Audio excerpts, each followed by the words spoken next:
Did you know the Pentagon sits on land that once belonged to a black community? In the 1940s, the U.S. government needed land for the Pentagon.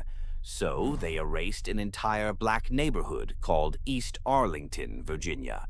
East Arlington was a thriving community with churches, schools, and families who had lived there for generations.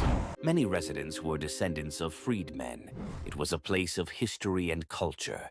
But under the excuse of national security, the government forced black families out, seized the land, and bulldozed the entire town. There were no reparations, no return, just silence. Today, the Pentagon sits on what used to be their homes, another piece of black history buried under concrete.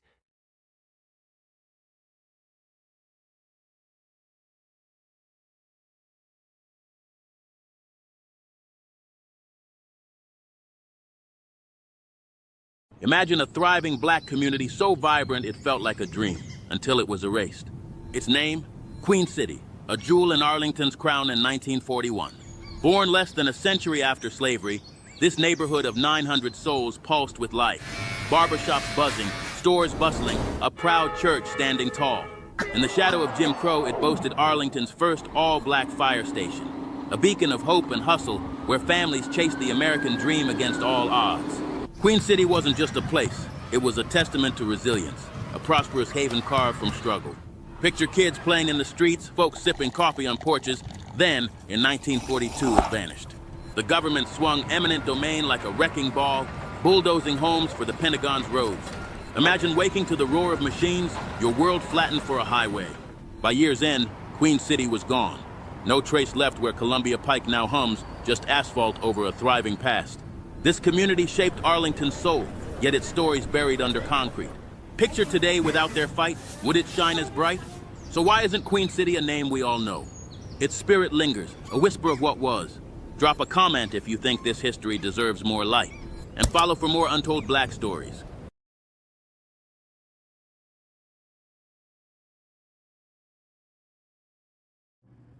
All right, Shalom.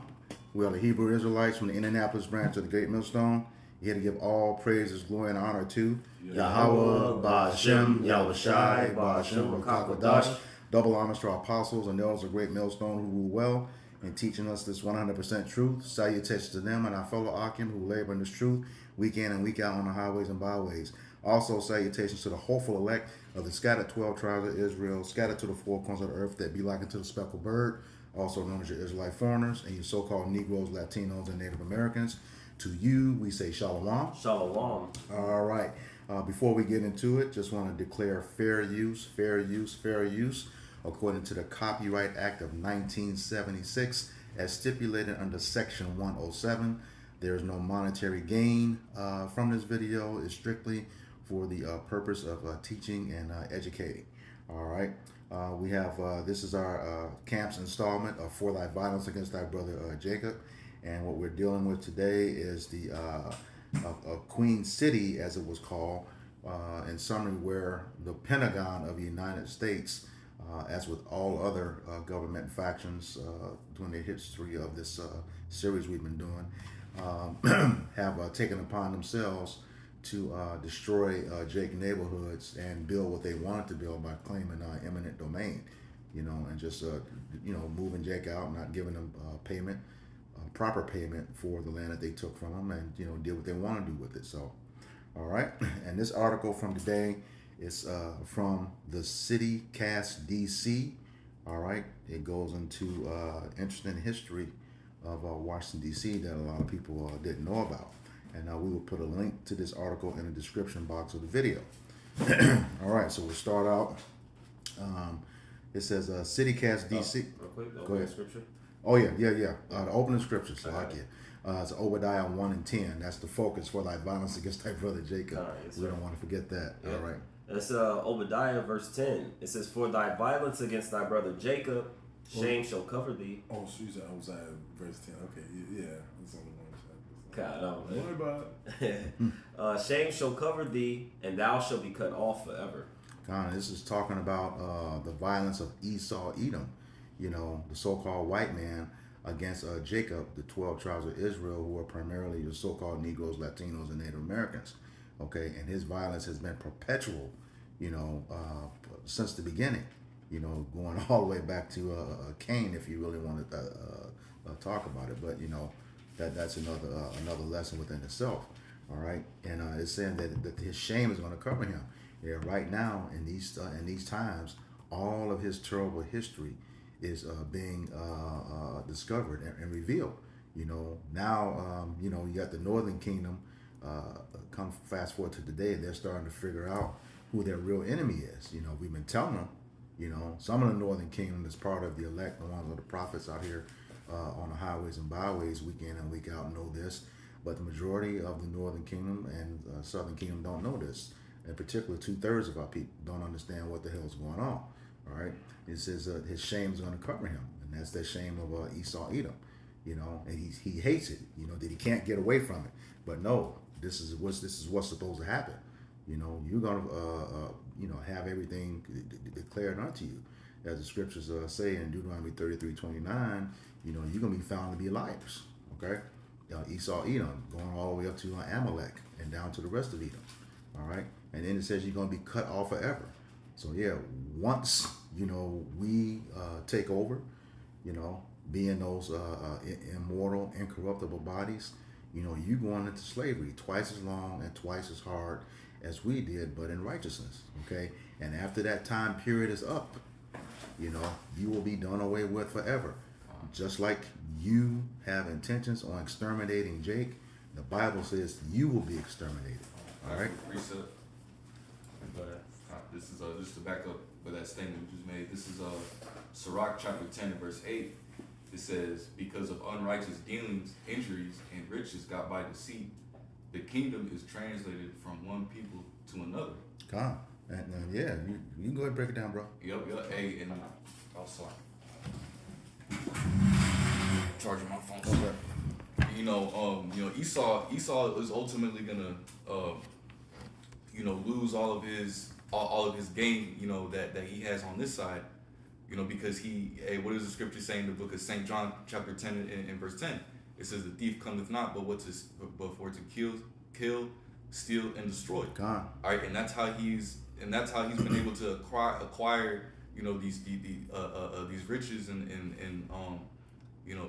his power by through what the force of the sword. Mm-hmm. Especially on you Israelites, you so-called Negroes, Latinos, and Native Americans, which are the true biblical Israelites. Mm-hmm.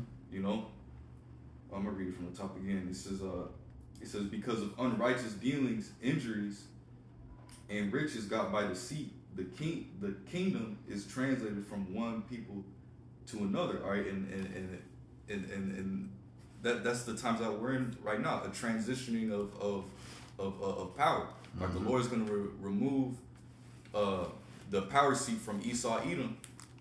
All right, the power seat from Esau, Edom, and translate it over to Jacob. Mm-hmm. For Esau is the end of the world, and Jacob is the beginning that follows, man. Mm-hmm. Because at the end of the day, all this, all these riches, all this land, it really belongs to the nation of Israel, man.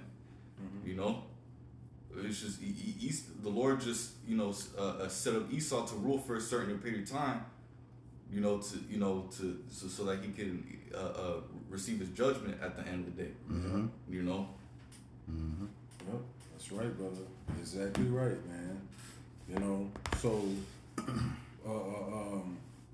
his turning of things upside down is going to be esteemed as the potter's clay. God. He, the wickedness. The scriptures speak about being covetous. And I got this quick scripture, real quick. This is Micah 2:1. I know y'all brothers bring this scripture out a lot because y'all talk about a lot of theft of land, and this is one of those scriptures that really goes into like the theft of land. But this is Micah 2:1. It says, "Woe to them that devise iniquity and work evil upon their beds.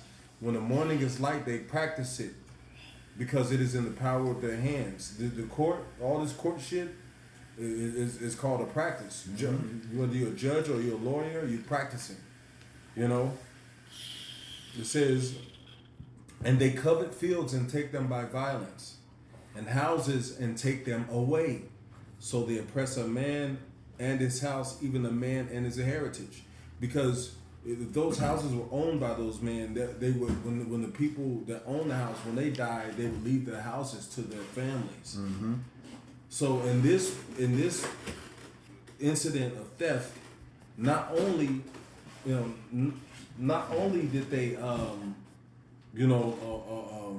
take away a man's home, but they took away the heritage of his family. Because our people had to work extra hard to own these homes. They had to work 10 times, 15 times harder than the so-called white man to get these homes in the first place. And then because of land development, you say, oh, we're going to need to develop land over here. Well, these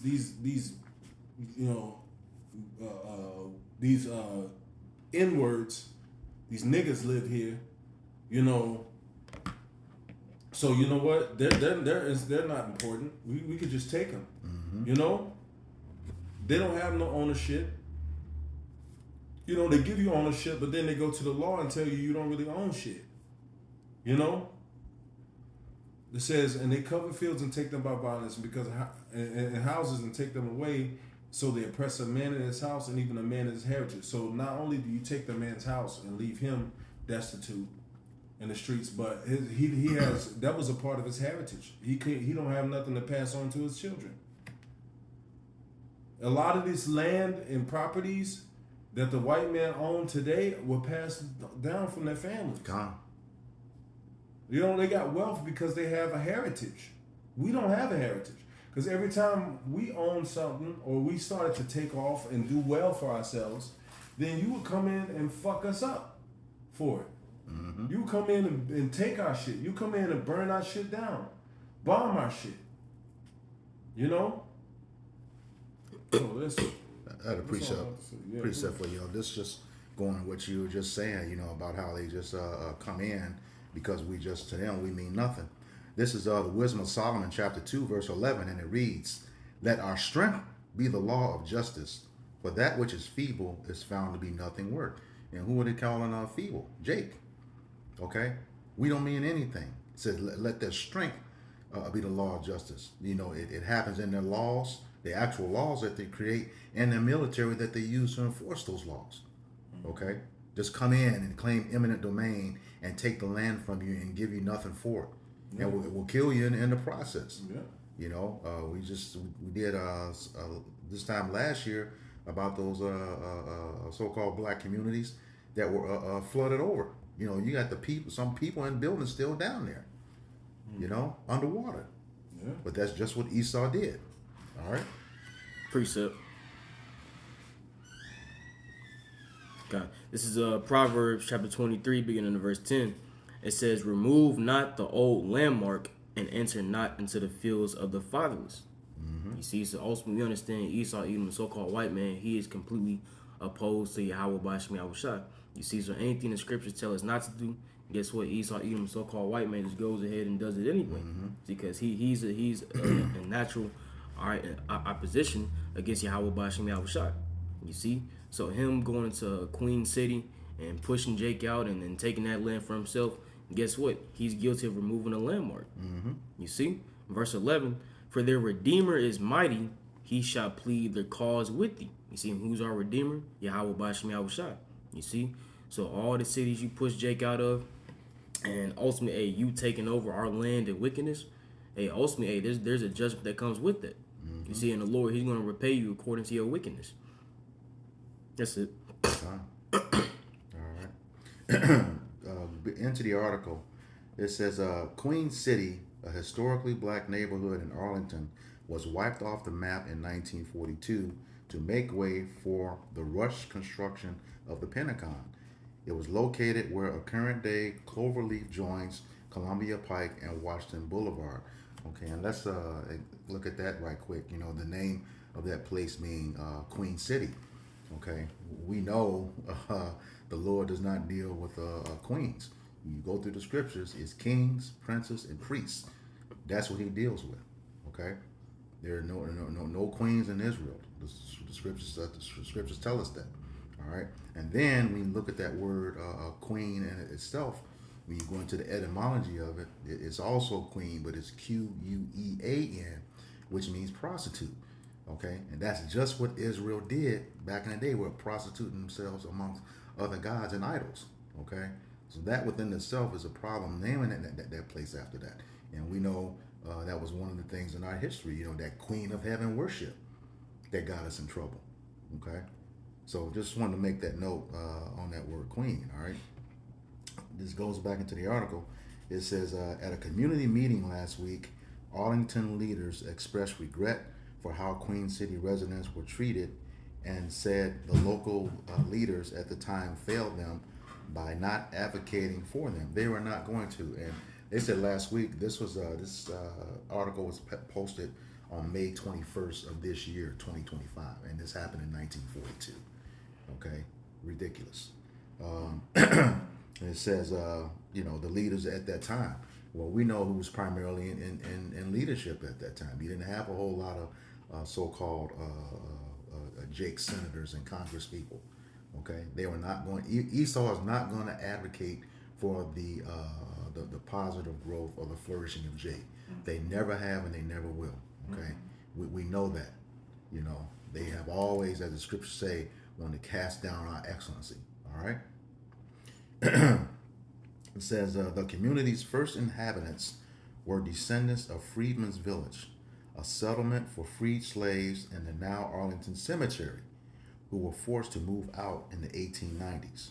Okay, it says the community of over 900 people was self-sustaining with its own businesses, churches, a fire department, school, and even a trolley stop. Yeah, see, and it's important for these lessons like this to come out, because these people in these other countries be wondering, like, why don't these black people, like, we go over there, we make it, and we able to thrive and buy big houses. Why ain't these niggas able to buy shit? Mm-hmm. Because every time we try to establish some type of wealth to where our family would have a heritage, it was destroyed. It was destroyed. It was taken. It was, and that's a form of destroy. If you have something and it's taken from you, you don't have it anymore. So that thing is gone. Mm-hmm. So our every effort to try to build some wealth for our family, in most instances, have been taken away. We not just been laying up on our fucking backs this whole time. We actually did it, and then like over the years, our people got fucking tired of doing it. Can you imagine building up a whole neighborhood in systemic racism and constant oppression, and you own a home, and you fucking work as a sharecropper, work your ass off to buy a house, right, for your family to live in. And then the next person does it. The next person does it. Now now you got a whole neighborhood being built up. And then this man seeing you building a nice neighborhood, you probably you did all the fucking work, so you know how to build shit. Yep. They showed you that in that movie 12 Years a Slave. Mm-hmm. When they was building them houses. So our people knew how to build shit. They buy a plot of land. They showed you that in that movie Rosewood. He bought that plot of land. Yep. It was the Sumner, and that was a true story. You buy a plot of land. You got to work 10 times harder than this fucking guy, but you work your ass off. You get it, and then next thing you know, everybody else is working their ass off. They get houses, and next thing you know, it's a whole flourishing neighborhood of people with nice big houses because they built them. And then this other man is looking, well, his house looked nicer than my house. Well, you taught him how to build shit because you're a lazy fucking bastard. And now he builds a nice house for himself on his land that he purchased. You get a fucking attitude. Mm-hmm. Well, his house looked nicer than mine. And then these fucking devils will come in with torches, or you either burn everything down or just take it. Mm-hmm.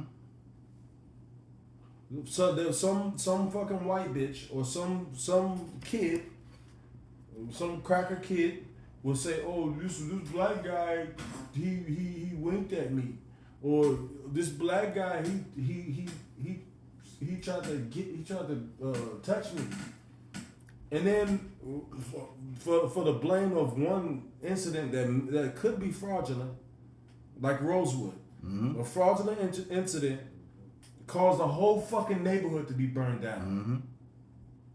And they showed you in that movie where they had the mass graves. It was because they was trying to hide the evidence of them, how they massacred our people, man. You know? So, you know, so like over time you build shit, they take it. You build shit, they burn it down. You build shit, they bomb it. Over time, you get tired, man. You get tired because you know that the system that is set up is not for you to get ahead. Precept. Go ahead, Carl. If I can just back Elder real quick on this, Elder. This is not exclusive to decades past too. I pulled up this article as you were speaking. This is from Black Enterprise. This article is dated December 26, 2023. Javante Davis, the boxer, okay, he says buildings Javante Davis purchased to renovate for the Baltimore community caught on fire hours later. This is good. The block he grew up on, he bought all those buildings, and then later on in the wee hours of the night, it was set on fire. That's the thing they want. They just to your point, they don't want us to have nothing. Anytime we try to develop, they go do this. And there's a situation with Floyd Mayweather. He supposedly bought a block somewhere in New York, a block of apartment buildings. And I think it's like in a high end area that was upwards into the billions that that he could potentially receive. And I think it's been sabotaged also. So I think he might have lost out money. Places didn't get burnt down, but somewhere I think within the contract it might have been sabotaged. I got to look back, check back up on it. But at one point, he was getting praised for it, and he was kind of showing off about it. The next moment, it was like, oh, it's not as what you may think it is. Yeah.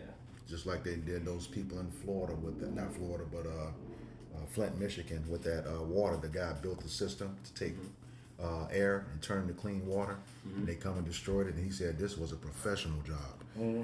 Somebody had knew what they were doing to damage this system. Yeah, and then back to what the elder, one of the points that the elder, to build on the point that elder made, is that then you start seeing these athletes, right? Because they're being seen all over the world, which is so-called blacks, Hispanics, Native Indians mainly.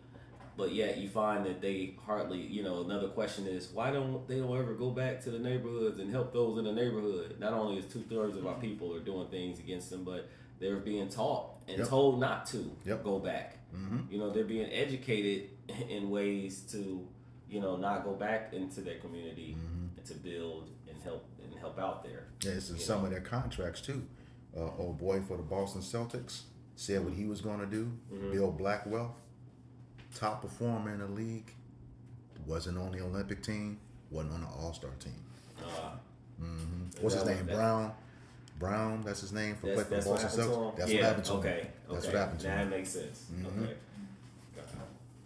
Yeah, precept. Yeah. This is the book of Psalms, chapter 10 and verse 8. It says, "He sitteth in the lurking places of the villages, in the secret places doth he murder the innocent.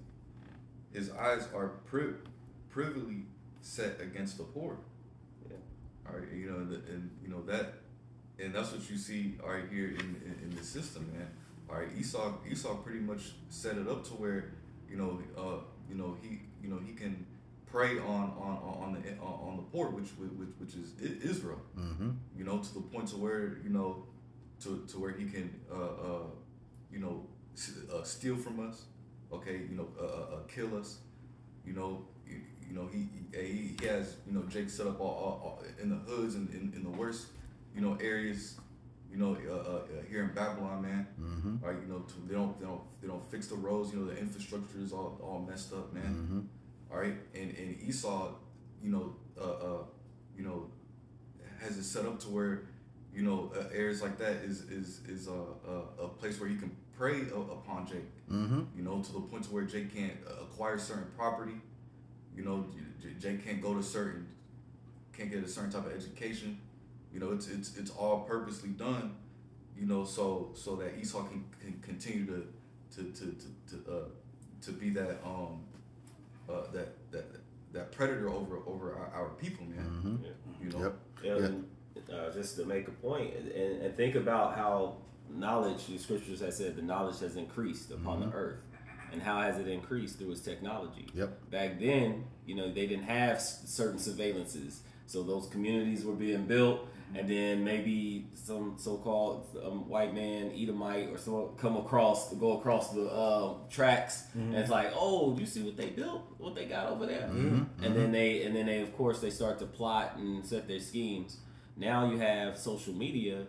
All they got to do is tap into the Facebook, Twitter, Instagram, TikTok, and they can see the heartbeat of what's actually going on, and then they can take advantage of it as such, or they can put a stop to it. How people are funneling their money and things like that. So they're actually moving even all the way up to the point that the prophets, the main prophets of the Lord, GMS, has been saying that MOTB, where they're gonna eventually have a full control. But the main, but to go to your point is that Big Brother has always been watching.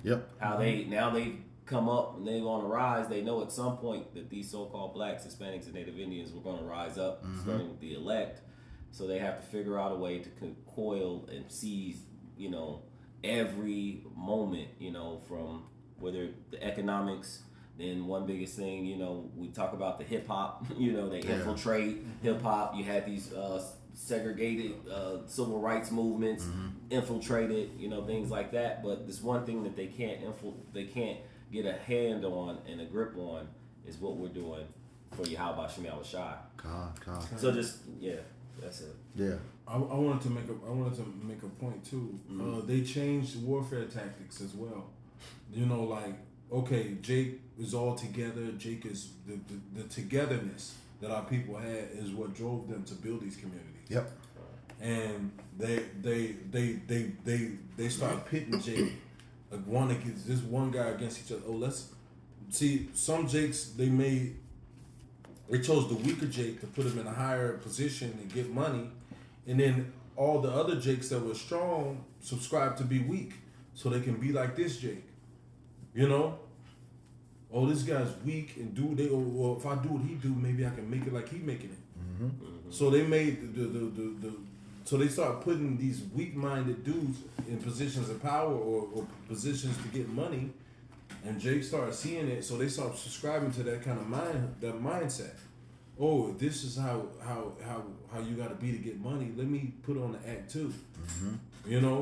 But you got over the years, you got your kids looking up to you, acting this way.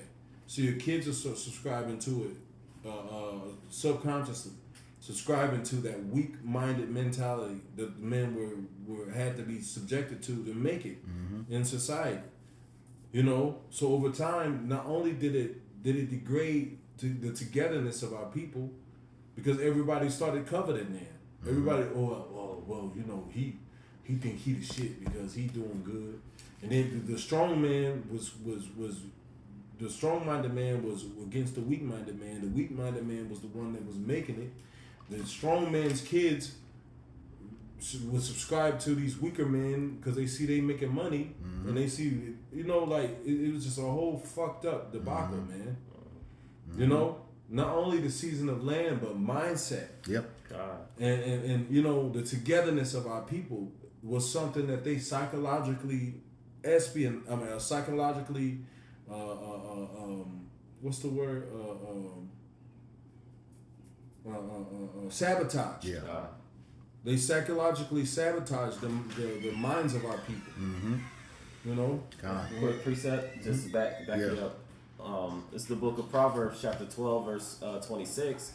The righteous is more excellent than his neighbor, but the way of the wicked seduceth him. Man, beautiful scripture. Man, yep. The righteous is more excellent than his neighbor. Who's the righteous? The Israelites. Us. Hey, shalom. Shalom. Yeah, he's more excellent than his neighbor. So this dude deceived him out of his excellency. Excellency is a mindset first. Yep. Excellency is not about what you have. A lot of weak people out here have a lot of things, but their mentality is through, it's finished, it's fried. You know, because they wanted to become that weak man, that weak-minded man, so they can thrive in society. But now they're thriving in society. They found out like it's not worth all the shit they had to give up. You know. Yep. It's not worth everything that I gave up to be in this position. And now the position that they're in is failing. The society is failing. So now a lot of these guys are getting caught up because they made money their God, and now money is failing them. You know? Now the system that put them up in those positions is crumbling. And everybody's scrambling now. Yep. You know? People are stuck in positions where they don't know what to do. Call out y'all about Shimei Shah for this truth. You know? But a lot of these people are stuck in positions that they've had to withhold for so long that they're not gonna make it out. Right. You know, I'm this guy. I got money. Everybody know I got money and I'm doing good. So they try to withhold up that facade of a life that I'm happy because I got money. It's not working for them no more. It's not helping. You said what? I have one more for you. Yeah, go ahead. Yeah, this is the book of Proverbs chapter 3, verses 31. Yeah, it says, envy thou not the oppressor, and choose none of his ways, for the froward is an abomination to the Lord, but his secret is with the righteous. Ooh, man, read that one more time. It's Proverbs chapter 3, verse 31. It says, envy thou not the oppressor, and choose none of his ways, for the froward is an abomination to the Lord, but his secret is with the righteous. Yeah, see, all the ancient that could teach us what the scripture said were killed. They were killed off, bro. You know, everybody that had a strong will was killed, was murdered. Not only in the west coast of Africa, at those facilities that they was being held at to the ships to come back, but on the way here. Everybody that had some type of strong will was killed in front of everybody. Yep. To break the minds of the people, you know. Oh, this man is strong will. He'll influence others. We have to make an example out of him. Yep. And you know, they threw them over the edge of the boat. You know, they were not only were they throwing people to the sharks, but they were beating people, and they would take buckets and wash the blood of the people that were getting beat on the boat into the water. So there was a trail of sharks following the boat. Yep. You know, and then everybody that was this guy he think he's tough. We need to make an example out of him. So the others, you know, the others will be scared. So you know, like it's always them either pitting each other or making certain examples of us. You know, or choose or putting a wicked example over us. You know, the church, that's a wicked example. You know. Now you should be able to put two and two together. The scripture said his feet was like brass burned in the furnace, and what color was his face? But then you go into a church and there's white Jesus in there. It don't fucking mix. Nope. Niggas don't want to put that together. Why?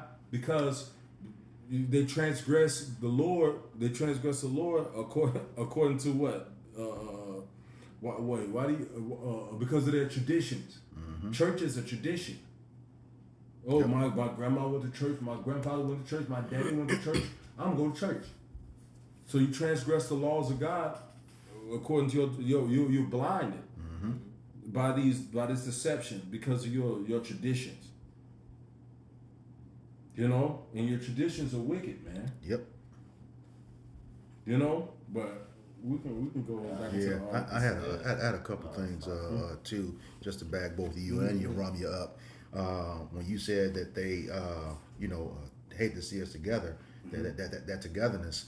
It was J. Edgar Hoover who said the number one problem for the United States is Negro unity. He's coined as saying that, and then on the back of that, he said that if the so-called Negro will have a Messiah, we will give him to him. Okay, that's how they sow discord. And when you to back you up, you remember what you were saying earlier, which also ties in what you were saying. They use many devices to destroy that unity. You talked about some of the things, you remember, but one of the most important things was in the 80s, putting those drugs in our neighborhoods. Okay, you have that what bitch Nancy Reagan saying just say no when her husband was working with Oliver North and the CIA, putting those drugs in our communities. Okay, and it didn't stop there. You know, here comes Clinton right after that, and Biden with that 3 strikes rule. Okay, and it was retroactive, so it wasn't 3 strikes from the point that law passed. If you already had an offense that was classified under that 3 strikes law, they counted that too. So if you already had 2, all you needed was 1 more, okay, to lock you up forever. That's just how they did against Jake. So it was I'd say masterful lightly, but it's a very complicated, intricate system that has worked well in destroying the majority of Jake. Okay, but some of us had to stay out of that. And you always like to bring this out, that scripture about sowing discord among brothers. That's what I was gonna. Yeah. Go ahead. If you got it. So just real quick to your point, and this actually goes back to what something Amawan had mentioned when he talked about Edom being adverse to the ways of the Heavenly Father. So everything in which they do is going to be completely adverse. It's going to be contrary. It's going to be against the ways in which the Lord pushed. So I got this in Psalms, and I'll bring that other one. This is Psalms 133. It says, "Behold, how good," verse 1, "Behold, how good and how pleasant it is for brethren to dwell together in unity." So that's something pleasant for the men and this is what's happening now, even as we speak. You know, men coming together, you know, in unity and not having that envious spirit, the devilish spirit, but they coming together under the unity of Yahweh Shem Shai, and that's what they fear. Now, to your point, because Proverbs chapter 6, 16 through 19 talks about the 7 abominations that the Lord hates. And the one that you just referenced is verse 19. He says, "A false witness that speaketh lies, and he that soweth discord among brethren." So not only have they destroyed our communities, then they had to infiltrate, you know, sabotage, seduce, you know, the mindset of the people. Men against the women is what you have in these latter times. That's heavy, you know, men against the women, younger against the old, and then the elder pretty much was going into, the first thing come to mind was the Willie Lynch letter. When you read that, you know, that's, you take the big group beat, you know, of them all, and you beat him down before all, you know, so that they could become more weaker, you know. And again, we won't come out of this condition, and this is what we understand, until Yahweh Shai returns, you know, our Redeemer, you know, and put things back in its rightful order. Absolutely. All right. Back to the article. It says, "A community of over 900 people was self-sustaining with its own businesses, churches, and a fire department, school, and even a trolley stop. However, it lacked much of the city infrastructure common in white neighborhoods at the time, like sidewalks and running water." And another point I'd like to add here, Apostle Tahar talks about all the time, we didn't have our own police, military like these other nations do. All right. It says, the village thrived for over 40 years until the federal government decided to use eminent domain, allowing the government to seize private property for public use to take the area for its new defense headquarters. Residents were given 2 weeks to vacate, and the town was razed almost overnight. Precept. Owners received $2,052 in compensation. Renters got nothing. And here's a point to note here. They said it seemed to was raised overnight. This was a plan known well in advance, until they got it moved through.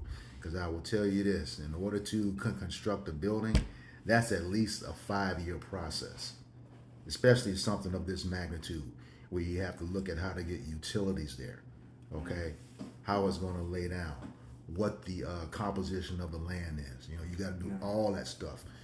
Phase 1, phase 2, geotechnical investigations, also called soil borings. Okay, can the existing land there withstand the weight of that new facility? And we know that thing is real big. It's got all kind of concrete in it, you know. So when that whatever say that hit it in 9/11 didn't do that much damage to it, you know that building is solid. Okay, so a whole lot of had to go into that. So it didn't just raise overnight. This was a long range plan. Yeah. All right. Yeah. Hey, that's brother knows. You know, and another thing, they probably had a lot of that building already prefabricated. Yeah. Yeah. For they, you know, it's like when you prefab a building, it's like puzzle pieces. All you gotta do is just bring them in and put them together, snap everything together in the right place, bolt everything down. You know, because that's they already had the schematics and blueprint and everything written already up. Yeah. You know. Yeah, it's a Pentagon. That's why 5 sides. That's why that Michael 2 said they covered fields, then take them by violence. Yep. You know, because they covered it. They long time covered it. Oh yeah, we're gonna take this land. You know what? This is what we envision for this land in the future. When people live on this land, they're dogs. They're not. These are no people. The Constitution doesn't qualify them as people. You know.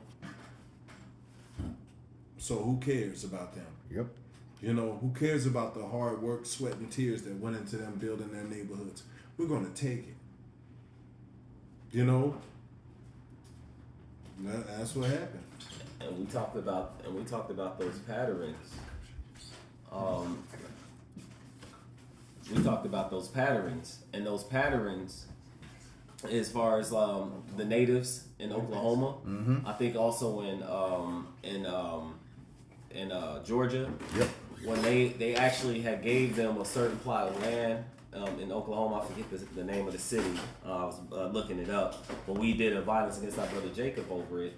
When they pushed them into this place, they found that they can grow cotton there. Then they was like, we need that, so they went and took it, you know, and pushed them out of that area. There was another place, I think it was in Georgia, where they was like, there's like oil here, so they pushed them out of that area. So that was kind of that was the theme. It was like they wrote these treaties and they set these contracts like, this is your land, this is your area, and then they found it's like, there's cotton flourishes in this area, and then they was like, we gotta have it. So then they went and they started settling and just started taking it, going back to that coveting fields. They did it with the natives. Then they started doing these things with the so-called blacks.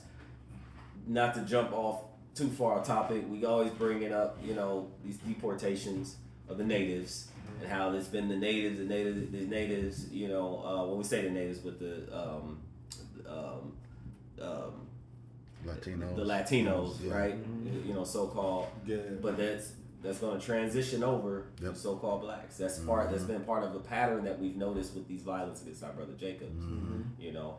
Yeah, if I recall correctly, I think that was around the time of the Trail of Tears. Yeah, and it was. The Indian Removal Act around the 1830s. Yeah, kind of. So you said 1830s, yeah. In 1942, this is what's happening.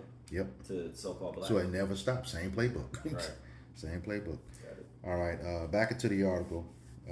Says the city put residents in a trailer camp where many stayed for years. Bro, you had a precept. Slakia. This is Isaiah chapter 10 verse 1.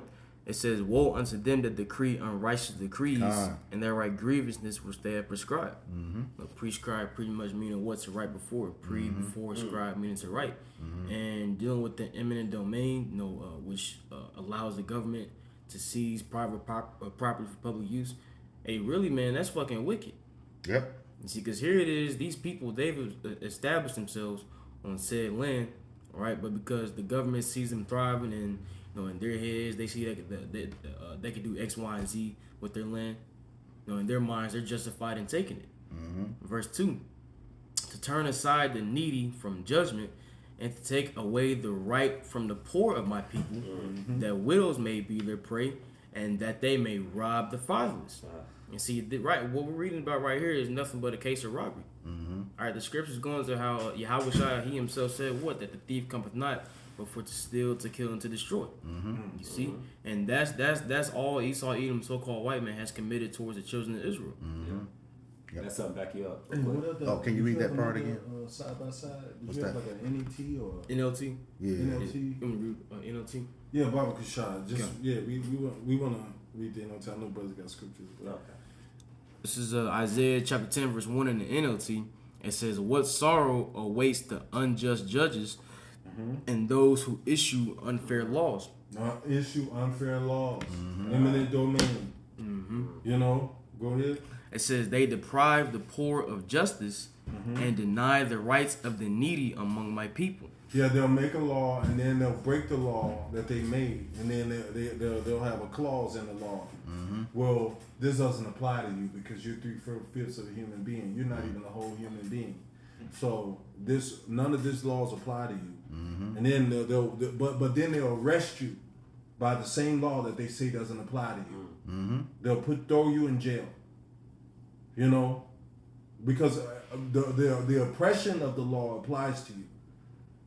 But the right of the law doesn't apply to you. Yep. The good parts of the laws that have been to benefit the citizens don't apply to you, but the law that's meant to punish you applies. Yeah, go ahead. Real quick, Yeah. that's very good, Elder. We were just talking about that. Yep. Yeah. I was gonna go into that. Yep. Yeah, God. No. We was on the porch right before you pulled up talking about that. That's the spirit. This is the book of Proverbs, chapter 22, verse 22 and 23. It says, "Rob not the poor because he is poor, neither oppress the afflicted in the gate. For the Lord will plead their cause and spoil the souls of those that spoiled them." So that just to back up what you were going into, you've robbed and you've done all these things like the brother brought out Yeremia, injuries, riches, and gotten by deceit. The kingdom is translated from one people to another. Well, this is the information that's coming out, the receipts that are coming out from the prophets that are crying out, asking for the Lord to plead our cause. And not only for ourselves, but the whole nation of Israel. But initially, it's going to be the elect, and eventually, all Israel will be saved. And under that banner of all righteousness. I was saying we were just discussing that on the porch. You said the law don't apply because we 3/5 of the person.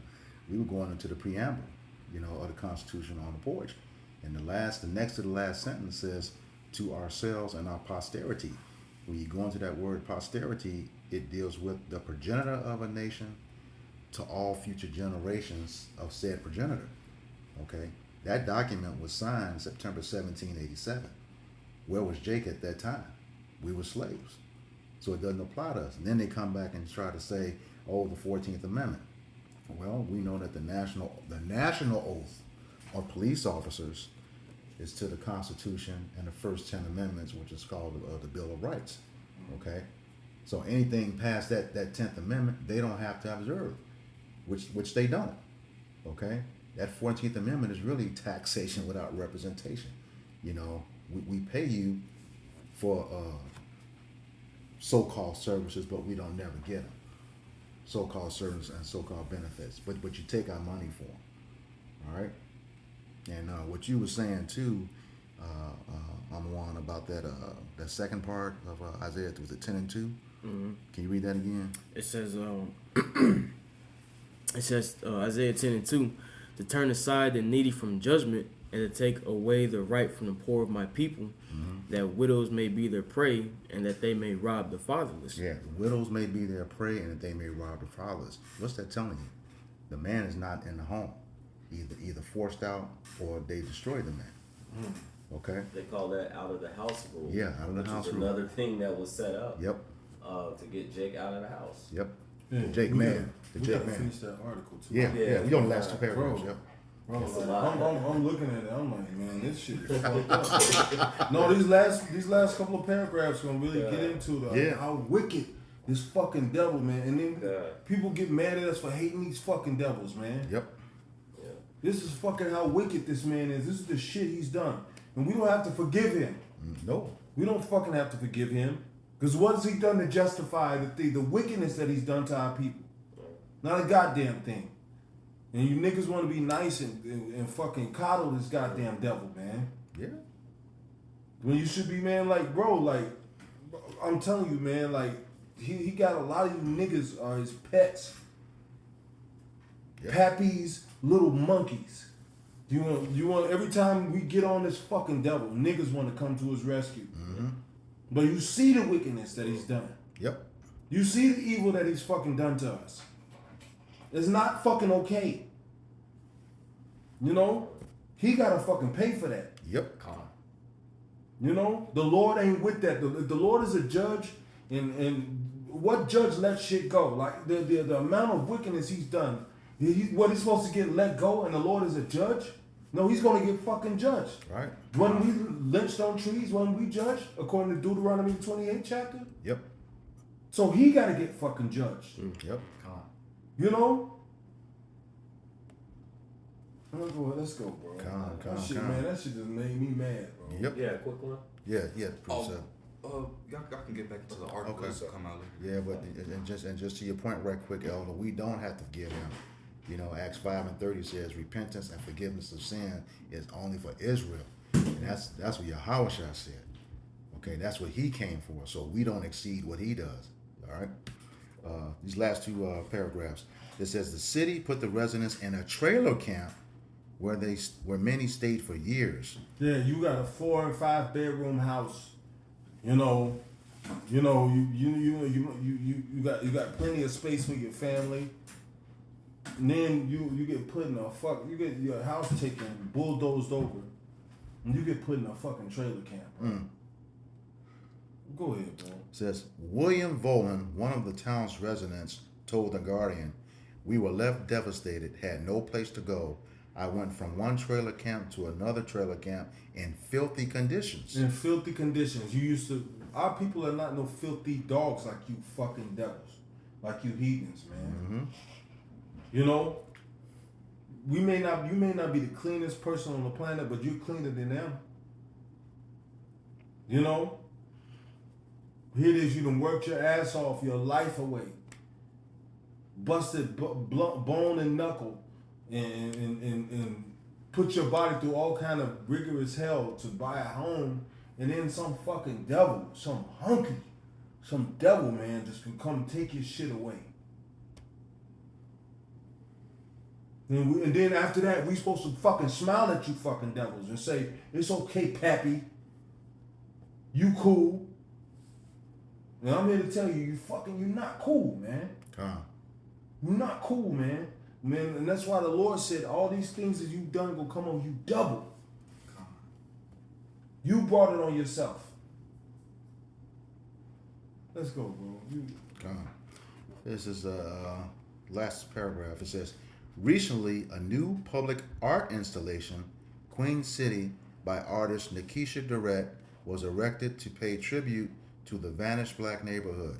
Yeah, and then what did that do for the harm that you've done? Mm-hmm. Oh, well, let us show you niggas out here with nothing. That's insult to injury. Yep.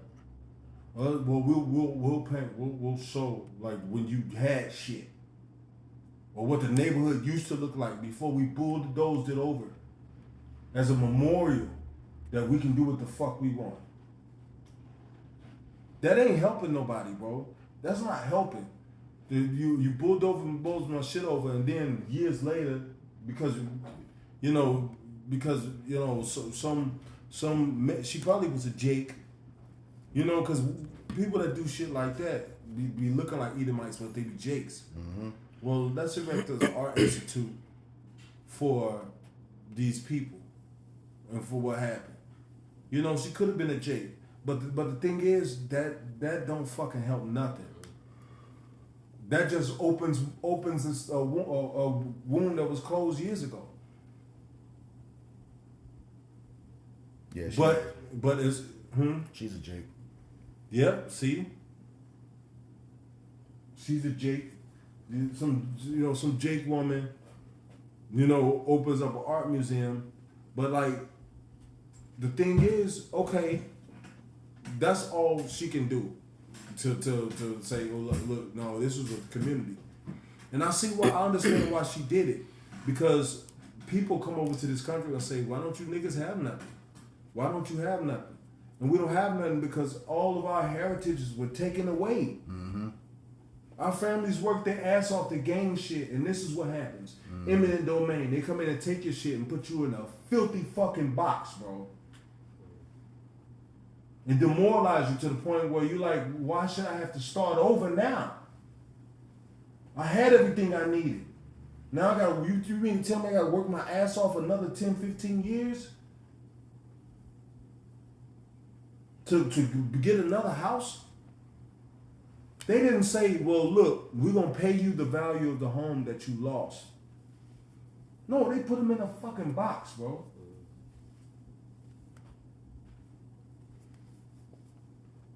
And a lot of us don't have heritage to this day because of shit like this. Mm-hmm. A lot of us should have family homes. We should have family.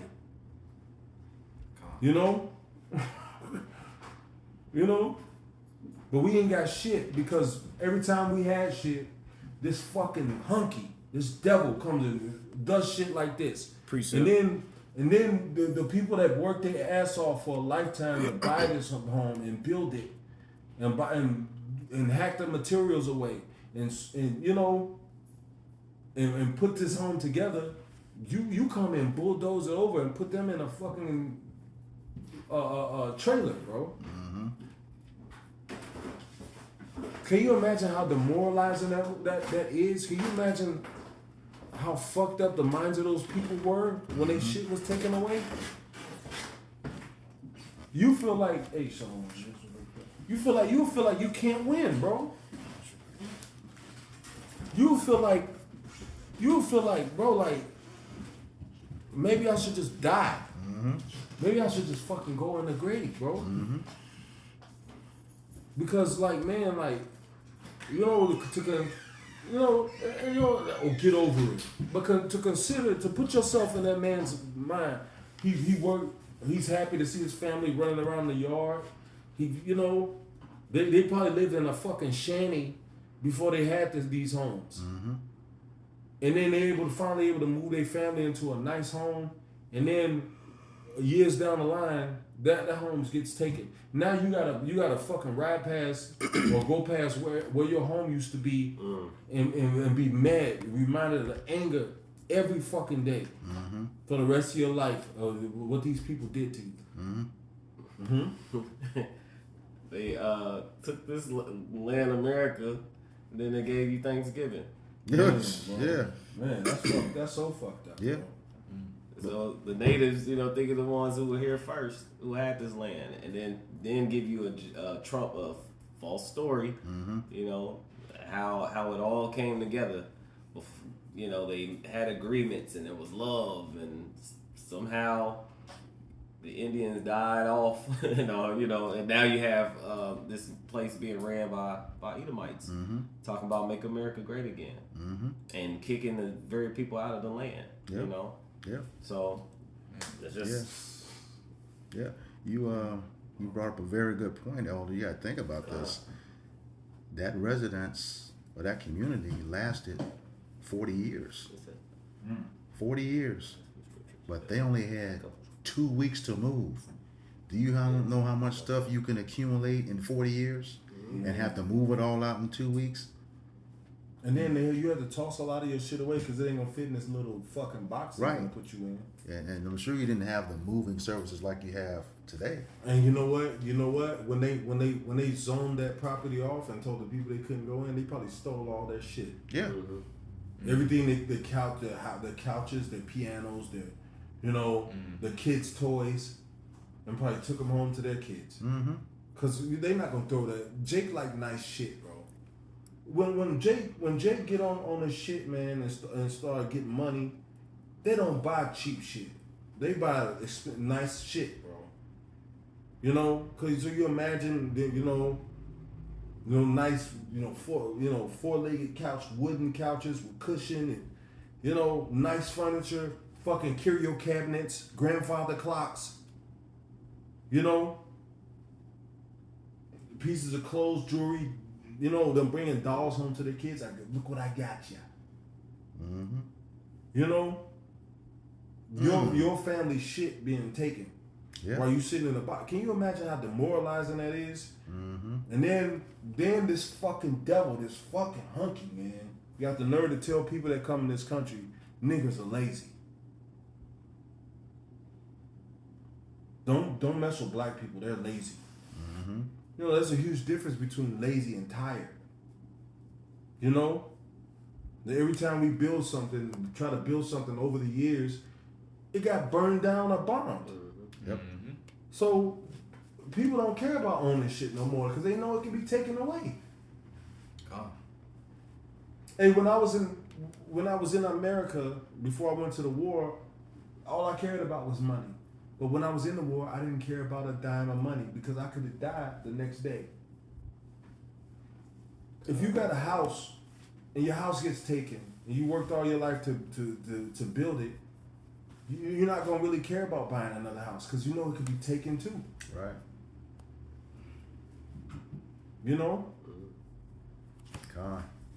Yeah, Elder, you brought up a good point when you said zoned off from obtaining their belongings. That was another process that I didn't mention earlier when I talked about everything that had to go into that. That area had to be rezoned too. You just can't go take something of commercial status and build it on something that's zoned residential. So that was indeed a process. They knew what they were going to do. Yeah. Long ahead of time, and it takes once they see the layout, because you have to have a plan to take that into the city or whatever governing authority has over rezoning that process, and you have to sell that to them. That's not a overnight process. Okay, they got to see how this thing is going to be laid out, and best believe they had it laid out for a long period of time. So they had to rezone that area. You just can't go in and put something commercial down, even in your own subdivision. Certain stuff you can't do. You just can't do it. They tell you can't have no businesses out running out of your house. Okay, because that's a business that would be considered under business district when it's residential. So it's a long range process. That's all I had. You had something, Roman? Go ahead. Yep. This is did you have something? Oh, you go ahead. I'm looking at you. Unless you got something. This is the book of Psalms chapter. This is the book of Psalms chapter 73 and verse 6. It says, "Therefore pride compasseth them about as a chain." Can you start at 5? Psalms chapter 73 and verse 5. It says, "They are not in trouble as other men, neither are they plagued like other men." Yep. No. Hey. Yep, because Esau, has that power on the left hand side. He's not gonna be plagued like how Jake is plagued here on this side, man. This devil can do whatever the hell he wants and get away with it scot free. Yeah. That's Job 9:24 because it's in his hands. It says, verse 6, it says, "Therefore pride compasseth them about as a chain, violence covered them as a garment." These devils are puffed up with pride, man. Okay, because they believe in their mind. Oh, we done took down the Israelites. We done took their land. Who can stop me now? I'm the baddest one on. I'm the biggest, baddest one on the face of the earth. I put the Lord's people in captivity. I don't took all their riches. It says violence covered them as a garment. Because Esau he puts on violence, man. All right. The same reason, the same way how he was able to obtain, this land,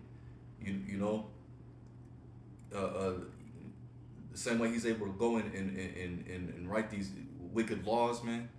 All right, these unrighteous decrees, man.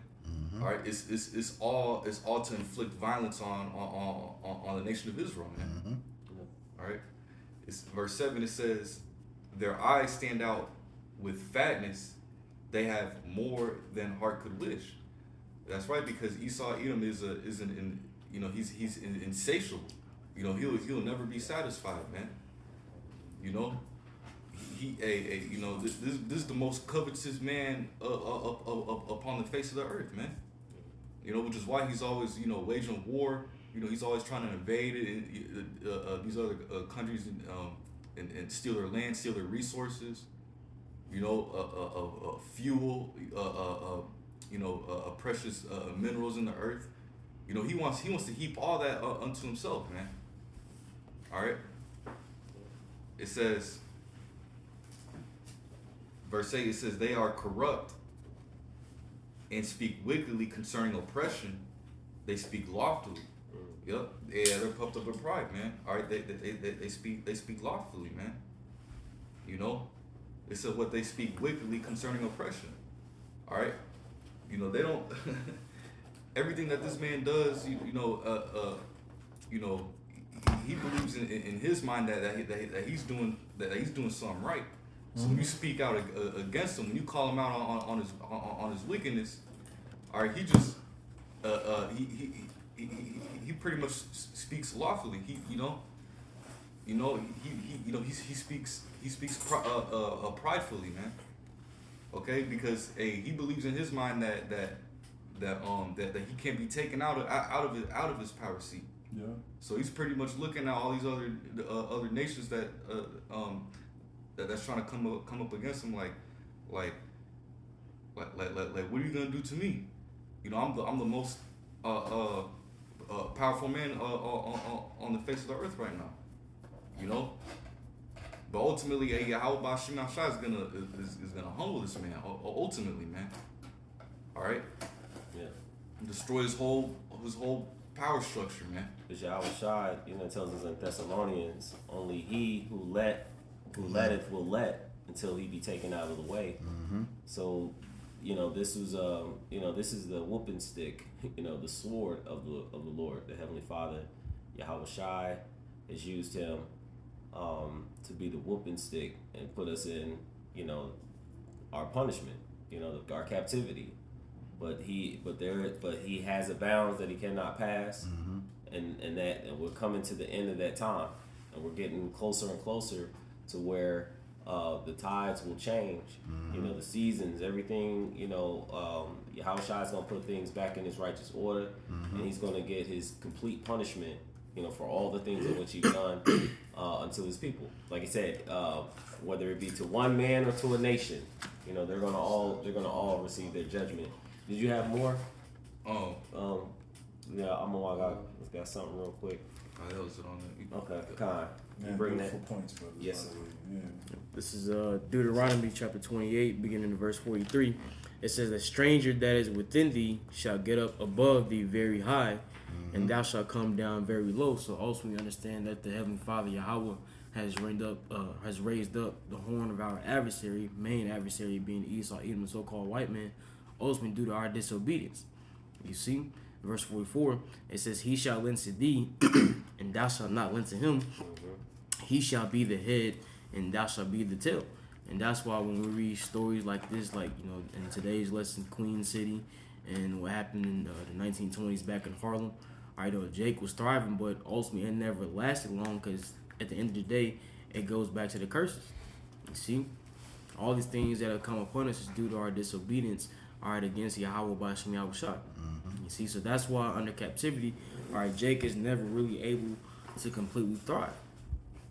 Okay, because on this side, all right, in this kingdom, hey, we're the tail, we're on the bottom. Okay. All right, so with that, we hope this lesson was edifying to the elect body of the nation of Israel. Once again, they're going to give all praises, glory, and honor to Yahweh, Ba'ashem, Yahushai, Ba'ashem, HaKadosh. Double honors to our apostles and elders of Great Millstone who rule well and teaching us is 100% true. Salutations to them and our fellow Akim who labor in this truth week in and week out on the highways and byways. Also salutations to the hopeful elect of the scattered 12 tribes of Israel, scattered to the four corners of the earth, that be like unto the speckled bird. To you we say Shalom. Shalom. Kwam Yasharallah. Kwam Yasharallah. Abba Abba. Abba Abba. We got next.